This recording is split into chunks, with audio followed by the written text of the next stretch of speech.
অ' আজি Christmas day নহয়, অকমান টাউনৰ ফালে ওলাই যাম দেই। 3000 মান টকা দিবাচোন। আকৌ এইবোৰ ড্ৰেছ চেছ ধুনীয়া ধুনীয়া কিনিব লাগিব নহয়, আকৌ এইবোৰ পিন্ধি যাব লাগিব ধুনীয়া ড্ৰেছ আৰু ফেশ্বন দিব লাগিব নহয়। অকমান ফূৰ্তি কৰিম আকৌ, অকমান অহা দেৰি হ'ব আকৌ দেই। ধুনীয়া কাপোৰ পিন্ধিলে আকৌ ফটো চটো মাৰিবলৈ ভাল লাগিব আৰু ধুনীয়া একদম ষ্টেণ্ডাৰ্ড দৰে যাম অকমান। বাৰু যাবি, ফটো উঠিবি, কাপোৰো কিনিবি, সকলোখিনি কৰিবি, ফেশ্বনো দিবি। কিন্তু এনে কচোন এই খ্ৰীষ্টমাছ ডেটো কিহৰ কাৰণে পালন কৰা হয় বাৰু? নাজানো।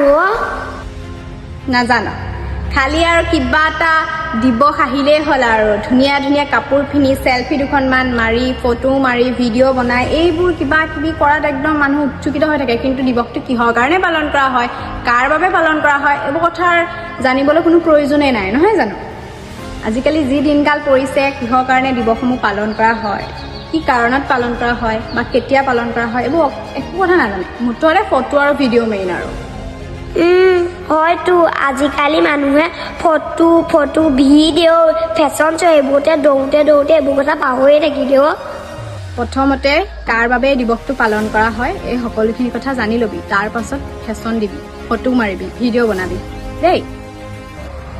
এই সকলো কথাখিনি জানি ল'ব লাগিব আজি। বুজি যে পালি, ভাল লাগিলে দে।